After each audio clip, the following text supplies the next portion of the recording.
ইবনে আব্বাস রাদিয়াল্লাহু তাআলা আনহু বলেন, রাসূল সাল্লাল্লাহু আলাইহি ওয়াসাল্লাম বলেছেন, মান সাওয়ারা সূরাতান, কেউ যদি ছবি মূর্তি তৈরি করে,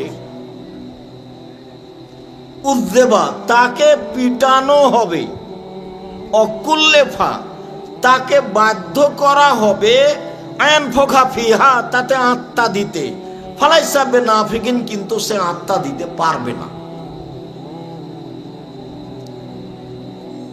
যারা ছবি মূর্তি তৈরি করে তাদেরকে পিটানো হবে এবং আত্মা দিতে বাধ্য করা হবে, কিন্তু তারা তা করতে পারবে না, এটা তাদের হাতের কাজ নয়।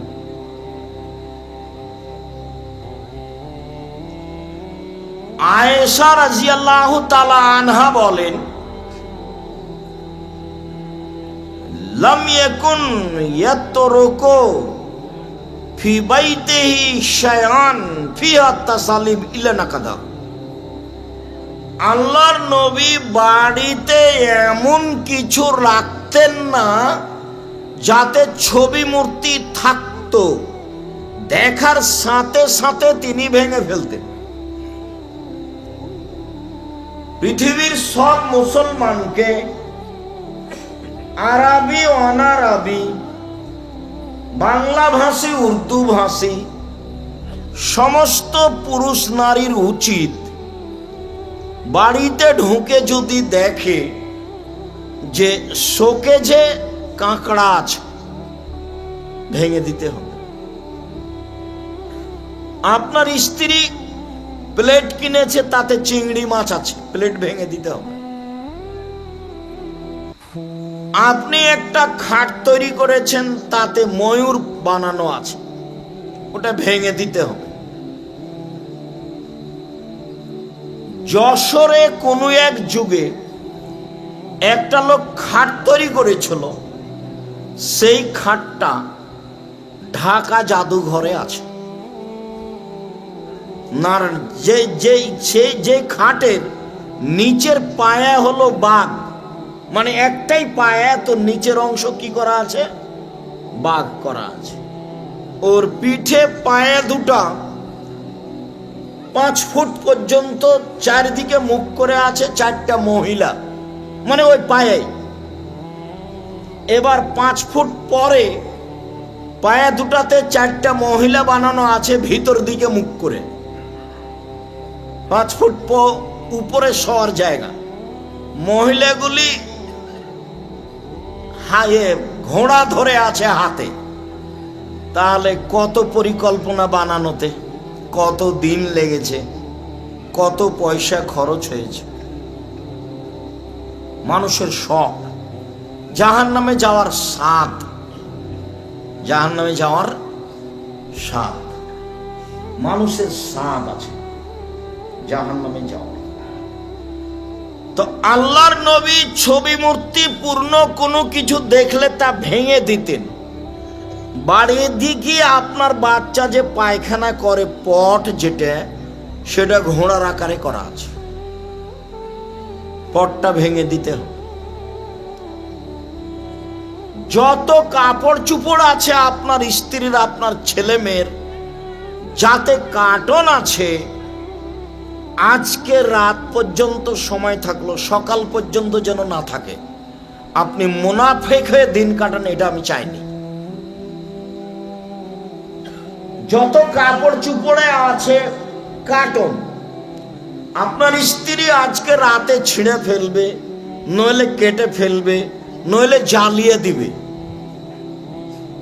একটা আয়না আছে কাতল মাছের আকৃতিতে, আয়নাটা কিসের মাছে আছে? আর একটা প্লেট আছে, ভাতের প্লেট বা ভাতের তরকারির প্লেট আছে, বাটি আছে রুই মাছের আকৃতিতে। মানে মানুষকে ধর্ম থেকে দূরে সরিয়ে দেওয়ার কত পথ। আর এই জীবন বাজি রেখে জিদ করে আছে শয়তান। শয়তান একটা স্বাভাবিক ভাবে ছিল, ওর নাম ছিল ইবলিস। ওর নাম কি ছিল? ইবলিস। আব্দুর রহিম কোরআনের তাফসিরের আলোচনা করছে, আউযুবিল্লাহ চলছে, শয়তান চলছে, তাতে বোঝা যাবে ইবলিস মানে হলো নিরাশা হওয়া। তো ভালোই ছিল, আল্লাহ বললেন যে তোমরা আদমকে সিজদা করো, সবাই করলো। ইবলিস বলল যে হলো না, ও মাটির তৈরি, আমি হলাম আগুনের তৈরি। তখন ওকে আল্লাহ বললেন যে তুই এখন শয়তান, তুই এখন শয়তান, সর, এখান থেকে সরে যা। তো ইবলিস নামটা খারাপ আচরণের কারণে কি হয়ে গেল? শয়তান হয়ে গেল। শয়তান মানেই খারাপ। যারাই কিছু খারাপ করে তখন আর একজন মুরব্বী মানুষ বলে, এই কে রে, শয়তানি করছো কেন? হ্যাঁ, শয়তান কেটা এখানে, এই শয়তান এরকম করছো, বলে না এটা? মানে এখন খারাপ মানে শয়তান, খারাপ করেছে মানে শয়তান করেছে, দুষ্ট ছেলে মানে শয়তানি করছে। এই কথা সবার ঠিকই আছে। তো এখন ইবলিস বলছে যে ঠিক আছে, চলে তো যাব, একটা কথা শোনেন। কি কথা? আমি তোমার মান সম্মানের কসম করে বলছি, বলছে রব্বি, আমার প্রতিপালক, একটা কথা শোনেন, তোমার মর্যাদার কসম, তোমার ইজ্জতের কসম, তোমার সম্মানের কসম, আমাকে কিয়ামত পর্যন্ত বেঁচে থাকার সুযোগ দেন, কিয়ামত পর্যন্ত বেঁচে থাকার সুযোগ দেন। তো আল্লাহ বললেন এলা ওয়াক্তি মালুম, ঠিক আছে, একটা সময় দিলাম। হুবাহু তার ভাষাটা আল্লাহ নকল করেননি। ও যখন বলল কিয়ামত পর্যন্ত, তখন আল্লাহ বললেন একটা সময় পর্যন্ত দিলাম। তো পেয়ে চলে যাচ্ছে আর বলছে যে একটা কথা শুনেন। কি? তোমার মর্যাদার কসম করে বলছি, তোমার সম্মানের কসম করে বলছি, তোমার ইজ্জতের কসম করে বলছি, আদমের ছেলে মেয়ের দেহে যতক্ষণ শ্বাস থাকবে, মাদামা তার আহহুম, যতক্ষণ পর্যন্ত তার দেহে শ্বাস থাকবে, আমি তাকে পথভ্রষ্ট করবই। এটা হলো তার জিদ, এটা হলো তার জিদ। সে চরম জিদে আছে, যার জন্য আল্লাহ বলছেন ও হলো তোমার খোলাখুলি শত্রু। শুয়ে গেলে দিয়ে আবার মোবাইলটা চালু করলে কেন? ল্যাংটা বেটি ছেলে দেখার জন্য। এই শয়তান করলো। তুমি তো ভালোই ছিলে, তো এখন দুষ্টামি করছো কেন? শয়তান করলো। এর নাম এখন শয়তান, এর নাম এখন শয়তান। ইবলিসের নাম পরে কি পড়েছে? শয়তান পড়েছে। তো যত পথ আছে মানুষকে পাপী করার, সব পথে জাল ফেলেছে কে? শয়তান। জায়নামাজে কাবা ঘরের ছবি বানাতে হবে, ঝকঝকে বানাতে হবে, এটা কে করাচ্ছে? শয়তান। মসজিদের মেহরাবে ডান দিকে আছে আল্লাহর, বাম দিকে আছে মোহাম্মদ, এটা কে করাচ্ছে? শয়তান। মেহরাবের টাইলসটা হলো ঝকঝকে, কে করাচ্ছে? শয়তান। পশ্চিম দিকে দেওয়ালে লেখা আছে মোবাইল ফোন বন্ধ করুন, আপনি আল্লাহু আকবার বলার পরে পড়ছেন মোবাইল ফোন বন্ধ করুন, মানে তো বলা লাগবে না, দেখলেই তো হবে। তো কে করছে? শয়তান। লাল বাতি জ্বলে উঠছে, মানে সুন্নাত নিষেধ, কে করছে? শয়তান। আপনার এই যে দুয়ার সব ক্যালেন্ডার ঝুলানো আছে, বা এমনি ক্যালেন্ডার ঝুলানো আছে, আল্লাহু আকবার বলার পরে সূরা ফাতিহা বাদ দিয়ে ওইটা পড়ছে। যত পথ আছে পাপের, সব পথে জাল কে ফেলেছে? শয়তান। চাঁপাইনবাবগঞ্জের ভাষায় শয়তান হলো 14 ইলিমের পড়া। কত ইলিমের পড়া? 14 ইলিমের পড়া, মানে সব জানে, সব জানে। তো আজকের পর থেকে বাড়িতে ঘোড়ার আকৃতিতে পট থাকবে না, কার্টন থাকবে না, শোকেজে কাঁকড়া থাকবে না, অ্যালবামে কারোর ছবি মূর্তি থাকবে না, বাপের ছবি মূর্তি থাকবে না, শুধুমাত্র তোমার ছবিটা থাকবে 5 ফুট সাইজের, 5 ফুটের যেটা সেটা, বাকি সবাই ছিঁড়ে ফেলে দিবা, যদি থাকে তুমি মুনাফিক, তুমি বক্তব্যের সাথে মুনাফিক করেছো, যেটা আমি চাইনি। আয়েশা রাদিয়াল্লাহু তাআলা আনহা বলেন, কাদামান নবী সাল্লাল্লাহু আলাইহি সাল্লাম মিনাস সাফারে, একদা আল্লাহর নবী সফর থেকে আসলেন। অসাতার্তবে কেরামিন লি আলা সাহুয়াতিন লি, আমি একটা চাদর আমার জালানায় লাগিয়ে দিলাম। জালানায় চাদর, এই যে এখন এ দিচ্ছে না, ওকে কি বলছো তোমরা, পর্দা। পর্দা, জালানাতে দরজাতে পর্দা লাগাচ্ছে না। তো আয়েশা বলছেন যে আমার ঘরে একটা জালানা ছিল, তাতে আমি পর্দা লাগালাম।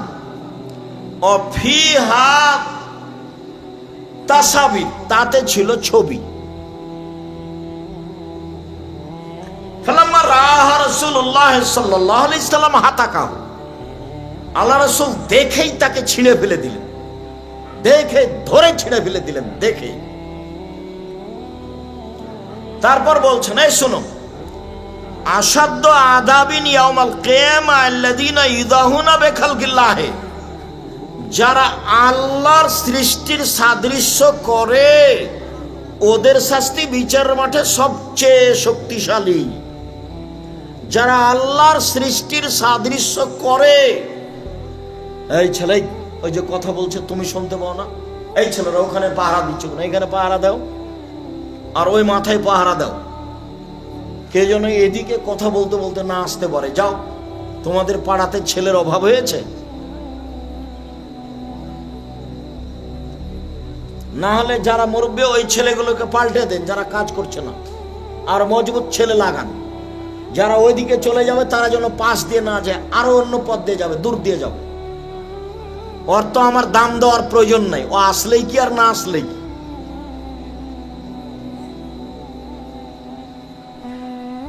ওই হিসাব তো আমি মাথায় রাখিনি।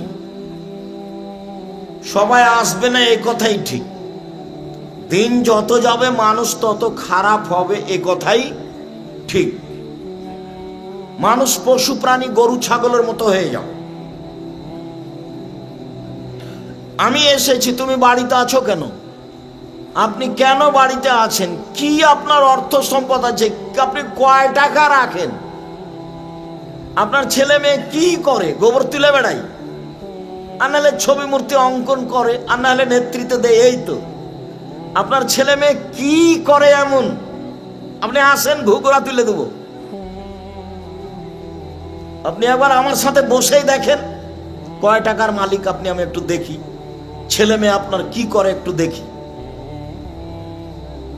বল হিসাব, কষ্ট করে এসেছি রাজশাহী থেকে, আপনি মূল্যায়ন করবে, এটা আমার ঐকান্তিক দাবি।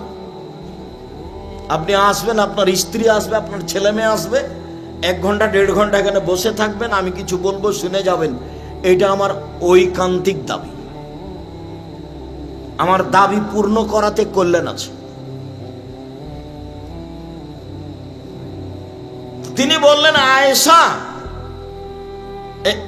সবচেয়ে বেশি শাস্তি হবে বিচারের মাঠে এদের, যারা ছবি মূর্তি তৈরি করে।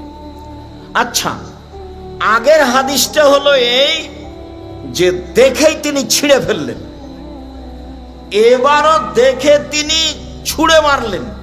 আগেরটা ভেঙে দিলেন আর এটা ছিঁড়ে ফেললেন, আগেরটা ভেঙে দিলেন আর এটা ছিঁড়ে ফেললেন, আগেরটা ভেঙে দিলেন আর এটা কি করলেন? ছিঁড়ে ফেললেন। যত পোশাক আছে কার্টনের ছবি মূর্তির সব জ্বালিয়ে দিতে হবে, ছিঁড়ে ফেলতে হবে। আর যত পাত্র আছে, পট হোক আর শোকেজ হোক আর ময়ূর হোক আর ভেন্টিলেটর যেটাই হোক না কেন, ফরিদপুরে গেলাম এক বাড়িতে, দেখছি মওলানা বসে আছে। মওলানার নাম বলছি না, খুব ভালো করে চিনতে পারবেন সেই জন্য তো নাম আর বলছি না। দেখছি উনি সুন্দর করে খাটে শুয়ে আছেন, গোটা ঘরের ভেন্টিলেটর। বুঝেন ভাই, তোমরা কি ভেন্টিলেটর বুঝো? মানে ওপরে যেটা, জানলার ওপরে যেটা বাতাস চলাচলের জন্য রাখে, মনে হয় বুঝতে পারো না তো। ওইটা সব আর কি, মানে ঘোড়া মূর্তি তৈরি করা মূর্তি, ওটা একটা ছবি। তা আমি এখন দরজা পর্যন্ত এসে আমি বলছি, মনে কিছু নেবেন না, আমি এই ঘরে বসতে পারবো না, সেই জন্য আমি ফিরে যাচ্ছি। আপনাকে বসতে হবে, আমি কি করব সেটা বলেন। বলে সব ভেঙে দেন। ঠিক আছে, তাই হলো। একবারে সব ভেন্টিলেটর এক কর থেকে যা ছিল সব ভেঙে দিল। তার প্রমাণে হাদিস আছে, আজকে হবে, একটু পরে আসছে। একদিন দিনাজপুর শহরে এক ঘরে যারা দল পার্টি করে তাদের সেটা ঘর, একবারে পুরো ছবিতে মূর্তিতে পূর্ণ হয়ে আছে। তো মৌলানা সাহেব বসে আছেন। মৌলানা আবার খুব জাঁদরেল মৌলানা, ইনি একজন উনি একজন, দুইজন দুই। তো আগে যে মৌলানার কথা বললাম একে খুব চিনতে পারবেন, আর এখন যে মৌলানার কথা বলছি একে কম চিনতে পারবেন। এর মরাই 15 বছর হয়ে যাচ্ছে। খুব জাঁদরেল মৌলানা। আসসালামু আলাইকুম ভাইজান, আপনি এখানে? ইন্না লিল্লাহি ওয়া ইন্না ইলাইহি রাজিউন। তো আমি ব্যাগটা নিয়ে এবার ঘুরেছি, এই চলো যাই। রিক্সাওয়ালা কোথায়? এখানে থাকা হবে না। বলে কি কারণ? এই যেখানে ছবি মূর্তি থাকে আমি ঘরে ঢুকি না। বহু মাদ্রাসায় প্রোগ্রাম করতে গিয়ে আমি তার অফিসে যাইনি। আপনি বিপদে পড়িয়েন না, আমি ওখানে যাব না, দেখি আমার এভাবে রুজু কতদিন টিকে। দুনিয়া এখনো খাটো হয়নি। বলেছিলাম আমি করোনা থেকে বাঁচার জন্য মাস্ক লাগাবো না। আমি এইভাবে বিশ্বাস করি, করোনা যদি পৃথিবী সৃষ্টির 50,000 বছর পূর্বে আমার নামে লিখা হয়ে থাকে, আজ আমাকে করোনা ধরবেই, পাথরের ভিতরে থাকলেও। আমি এইভাবে বিশ্বাস করি। আর বিশ্বাস করি যে সেই দিন যদি না লিখা হয়ে থাকে, আজ যার করোনা হয়েছে তার গায়ের সাথে যদি গাও লাগিয়ে থাকি তবুও হবে না। যদি সতর্কতায় করোনা না ধরতো তাহলে ঢাকা ফিউচার পার্কের মালিক করোনায় মরতো না। ওরা দেশের পানি খায় না। তাকদীরকে আমি এই নকল ভাবে বিশ্বাস করি না, আসল ভাবে করি। তারপরে যা হবে হোক, মাস্ক দিয়ে 2 দিন বেশি বাঁচতে রাজি নই। মাস্ক এখন লাগান, এই যে ধুলাবালি আছে, জীবাণু আছে, লাগানো ভালো। আমার কথা বুঝতে পারোনি যুবক তোমরা? এখন লাগাও। ধুলাবালি জীবাণু আছে, জীবাণু ধুলাবালি দেখবা যখন সূর্য আকাশে আছে, ঘরের ভিতরে রোদ্রের ছাটা যাচ্ছে, খুলে দেখো কত ধুলাবালি আছে। তো মাস্ক ব্যবহার করো। ধুলাবালি ভিতরে যাচ্ছে, এর জন্য মাস্ক ব্যবহার করা ভালো। করো, যার কুলাবেশে করবে। আয়েশা রাদিয়াল্লাহু তাআলা আনহা বলেন, কাদেমান নবী সাল্লাল্লাহু আলাইহি ওয়াসাল্লাম ইন সাফারি ওয়া আল্লাকতু দুরনুকান। আল্লাহ নবী এক সফর থেকে আসলেন, তখন আমি একটা চাদর দেওয়ালে ঝুলিয়েছিলাম। আল্লাহ রাসূল এসে বললেন, আয়েশা আনজিহা, চাদরটা খুলে ফেলো, সরিয়ে দাও। ফানাজাতু, চাদরটা খুলে ফেললাম, চাদরটা সরিয়ে দিলাম। প্রথমে ছিল ভেঙে দেওয়া, তারপরে ছিল ছিঁড়ে ফেলা, তারপরে আসলো সরিয়ে দেওয়া। এবার জায়নামাজ চলে আসলো। কি জায়নামাজ? সৌদি আরব থেকে নিচ্ছে হাজী সাহেব। এক কালার জায়নামাজ পাওয়া যায়, আজও পাওয়া যায়, ঢাকাতেও পাওয়া যাবে, এক কালার। এবার জায়নামাজ আসছে। আনাস রাদিয়াল্লাহু তাআলা আনহু বলেন, কানা কিরামুন লি আয়েশাতা, আয়েশা রাদিয়াল্লাহু তাআলা একটা চাদর ছিল। ফাসাতারাত বিহি জানেবা বাইতিহা, তিনি তার ঘরের এক পাশে চাদরটা ঝুলিয়ে দিয়েছিলেন। তাতে ছিল ছবি বা নকশা করা ঝকমকে। আল্লাহর নবী বলছেন, আয়েশা, আমি তিয়ান্না কেরামাকে, তোমার চাদরটা সরাও, তোমার চাদরে ঝকমকে দাগ আছে, চিহ্ন, তোমার চাদরটা সরাও। ফাইন্নাহুল্লাহ তাজালু তারিজু ফি সালাতি, ওর ছবিটা, ওর ঝকমকে কালারটা খালি আমার সলাতের মাঝে পড়ে। একবার ওই দিকে দেখি, এখন সলাতের দিকে আসি, আমার সলাতের একাগ্রতা নষ্ট করে দিল।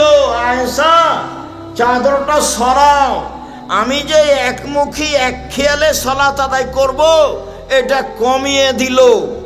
অত্র বুখারী মুসলিমের হাদিস প্রমাণ করে এসব জায়নামাজ চলবে না।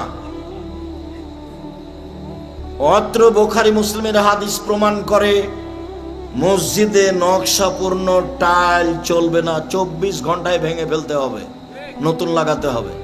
সভাপতি সাহেব আগামীকাল সন্ধ্যা পর্যন্ত সময় থাকলো, মুনাফিকি করে কোনো লাভ নেই। মেহরাবে যেসব নকশাপূর্ণ টাইলস দেওয়া আছে, নিজের পাতা আগে পড়েন, আর একজনের পাতা পড়তে যায়েন না। কাবা ঘরে কি আছে, মসজিদে নববীতে কি আছে, ওই পাতা পড়তে যায়েন না। কাবা ঘর, মসজিদে নববী আজও সরকারি ভাবে চলে। কিভাবে চলে? সরকারি ভাবে চলে। আর হজ টেন্ডারে দেওয়া আছে, সরকার চালায় না। এই বিলটা টেন্ডার নিয়েছে কেউ, কি নিয়েছে ওকে বলে, ডাকে নিয়েছে। কথা বুঝেন কি? তো কাবা ঘরে যে হজ করতে যায় এটা টেন্ডার নেওয়া আছে। যারা নিয়েছে তাদের উদ্দেশ্য কোথাও যেন একটু সমস্যা না হয়। সমস্যা হলেই সরকার বলবে তোরা এটা পারবি না, যা আর একজনকে দিয়ে দেবো। হজ হচ্ছে কিনা এটা দেখার প্রয়োজন নেই। সাধারণত কাবা ঘরে প্রত্যেক সলাতের টাইমে শতকরা 40 জন সলাত দাঁড়াতে পারবে লোক, এরকম জায়গা ফাঁকা থাকে, কিন্তু তোমাকে যেতে দেয় না। যেখান দিয়ে ঢুকবে নিষেধ, যেখান দিয়ে ঢুকবে মামনু, সব জায়গায় নিষেধ। বলে কোথায় সলাত আদায় করবো, যেখানে মন চায় করো, ভিতরে যাওয়া নিষেধ। তোমার হজের সুবিধার প্রয়োজন নেই, ও যে লিজ নিয়েছে সেটা বহাল রাখতে হবে, সেটা তার প্রয়োজন। বুঝাতে পারি না কথা মনে হয়? কেননা একটু সমস্যা যদি বাঁধে তো সরকার ওকে কি বলবে, তুই পারবি না, হবে না তোকে দিই। ওটা আবার ডাকে উঠাতে হবে, যারা পারবে তার আগে দিব। সরকারও চায় না, তো ওও চায় না, তো লোকের হজের কি প্রয়োজন? হজে হোক আর না হোক পরিবেশ ঠিক থাকতে হবে, কন্ট্রোলে থাকবে। কাজেই সভাপতি সাহেব আর এক জায়গা দেখে কোনো লাভ নেই। সন্ধ্যা হতে হতে টাইলস খুলে ফেলতে হবে মেহরাবের, এটাই কথা চূড়ান্ত। কিয়ামত পর্যন্ত এই কথা এইভাবে ধরার কোনো পথ নেই। যে এইভাবে বললাম উল্টে ধরার কোনো পথ নেই, এটাই কথা। আয়েশা, তোমার ঝকমকে চাদরটা সরাও, ওর ঝকমকে কালারটা খালি আমার সলাতের মধ্যে এসে পড়ে। আলহাতনি, ও আমার সলাত থেকে আমাকে দূরে করে দিল, আমার একাগ্রতা নষ্ট করে দিল, এটা তুমি সরাও।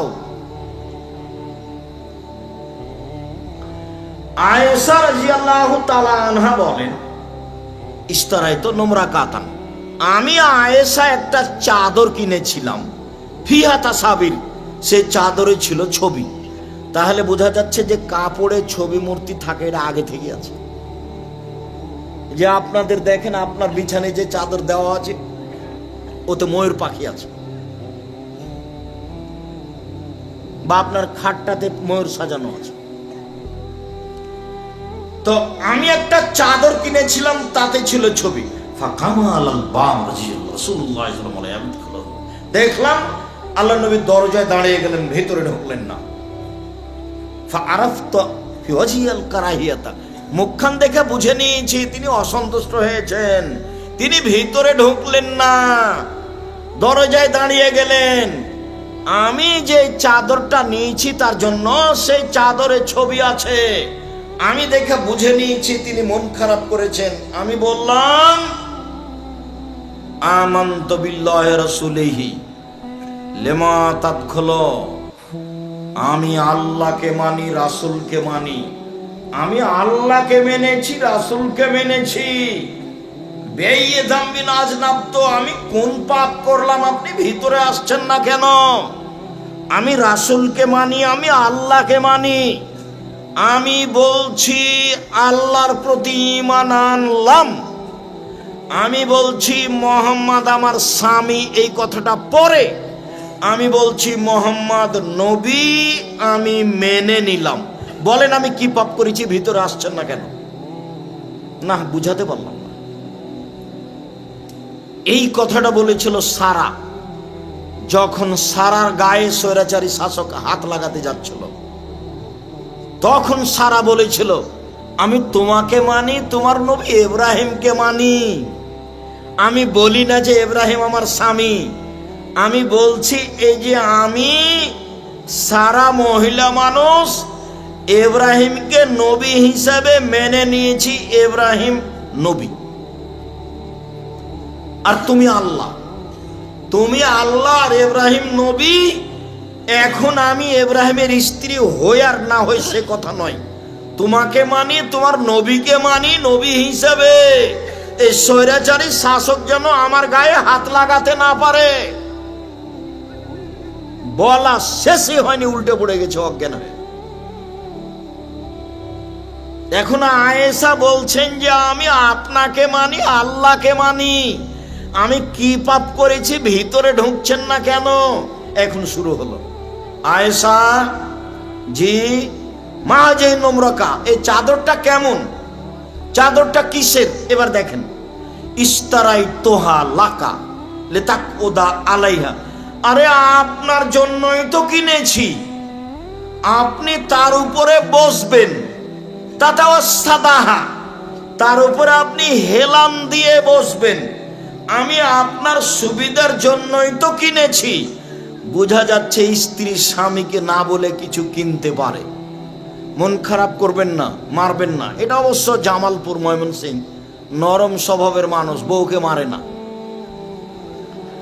ওগুলো হলো এতে চাঁপাই নবাবগঞ্জ, মেজাজ করা, খালি বউকে মারতে যায় কথাই কথাই।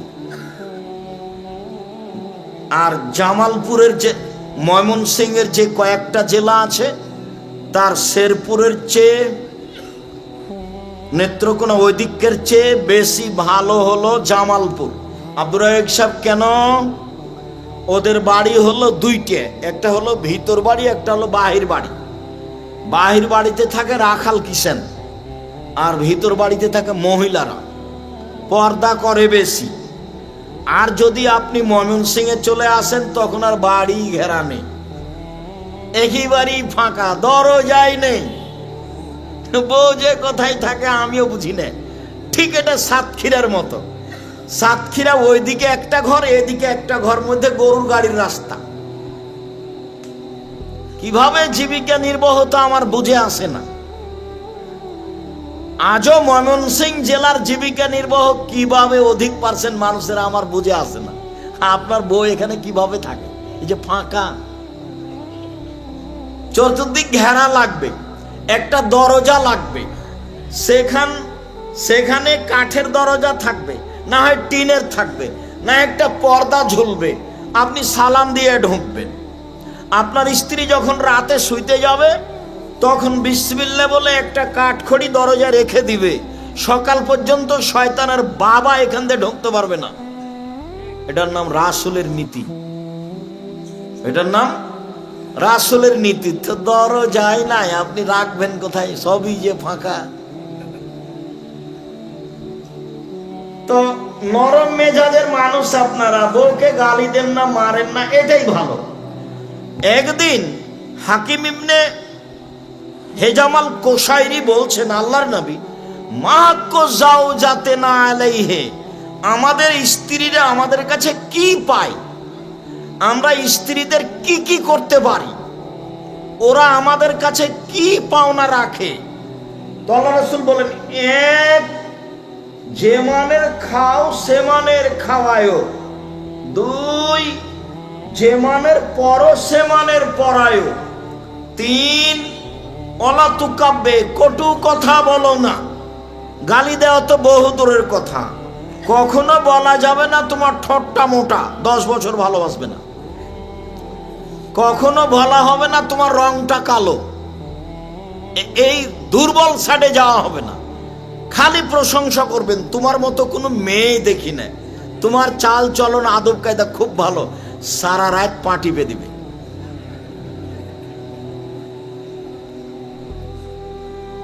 ওকে আল্লাহ এই জন্য সৃষ্টি করেছেন।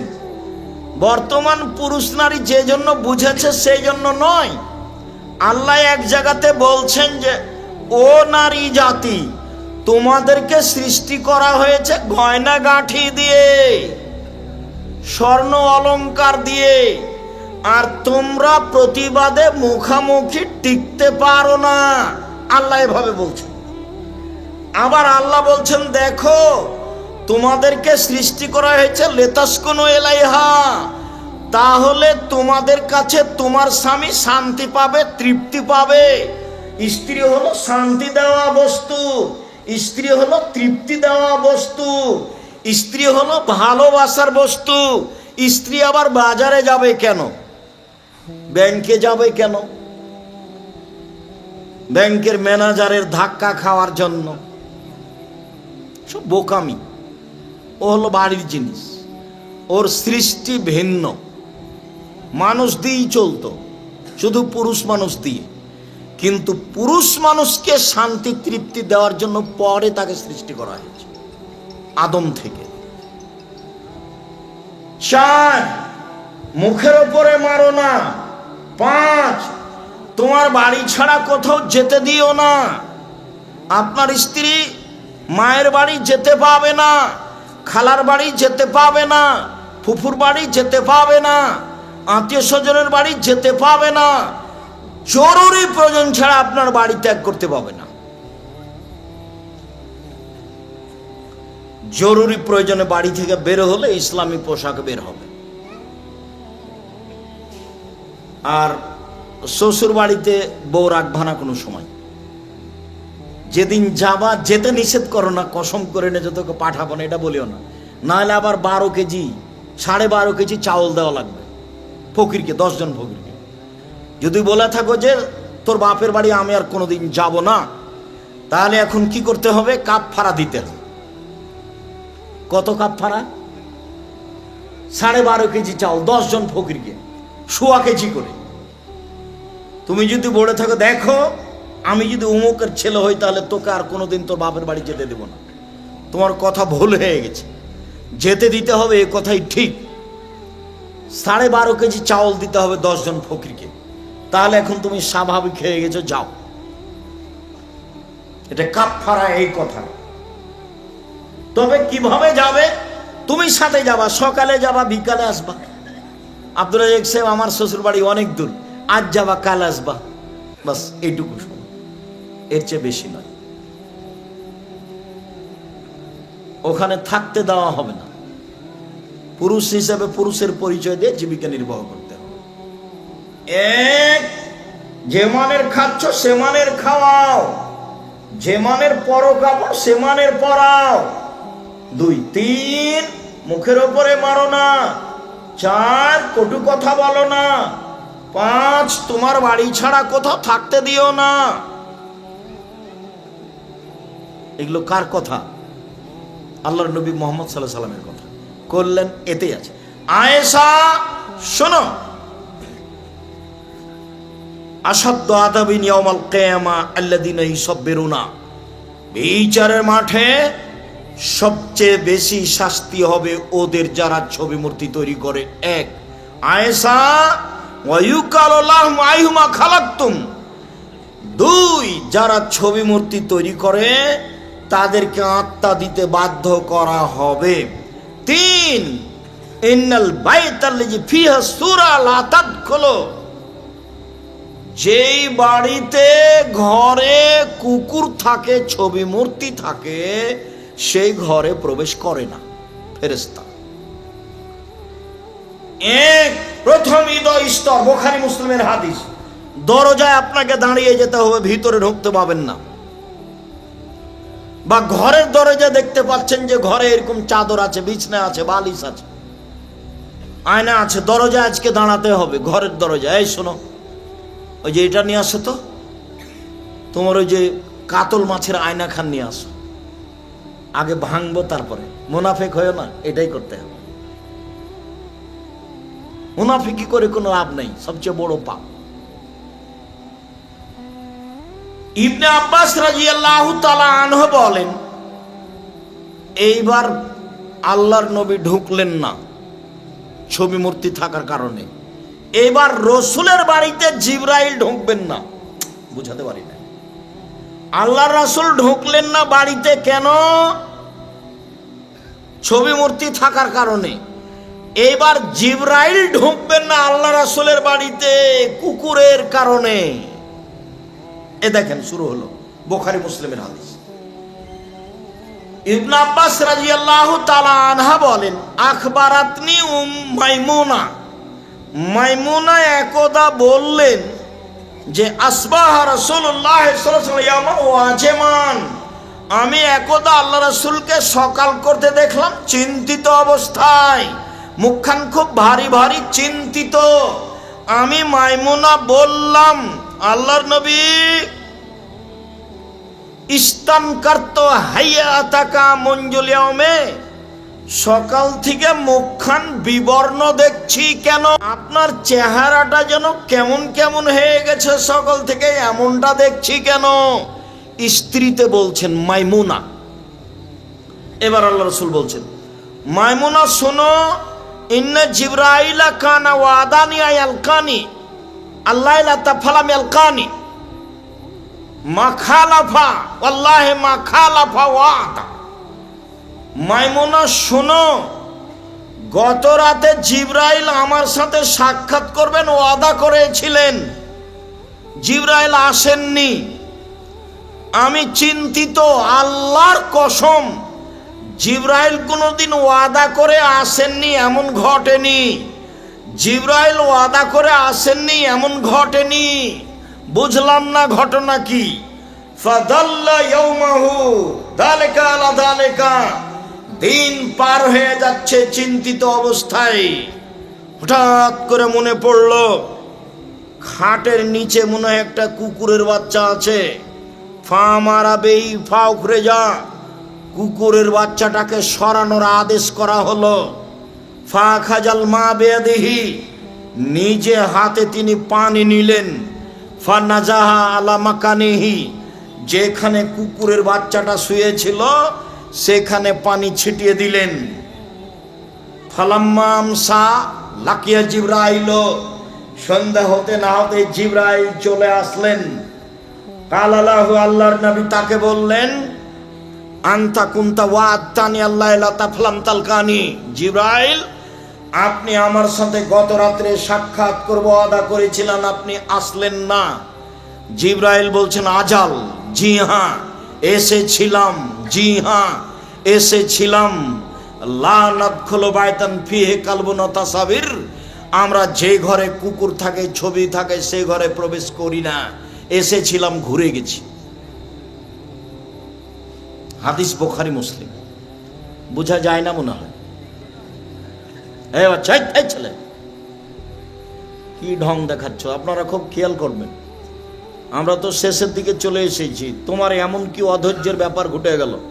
তোমার মা মারা গেলে একটু ধৈর্য ধারণ করো, এটা যেটা শুনছো সেটা ফরজ, মাটি দিতে হবে এটা ফারজে কেফায়া, এক স্তর নিচে আছে।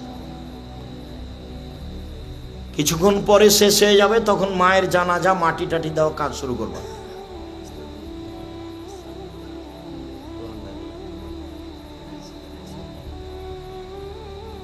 তো একটু ধৈর্যের পরিচয় দিতে হবে।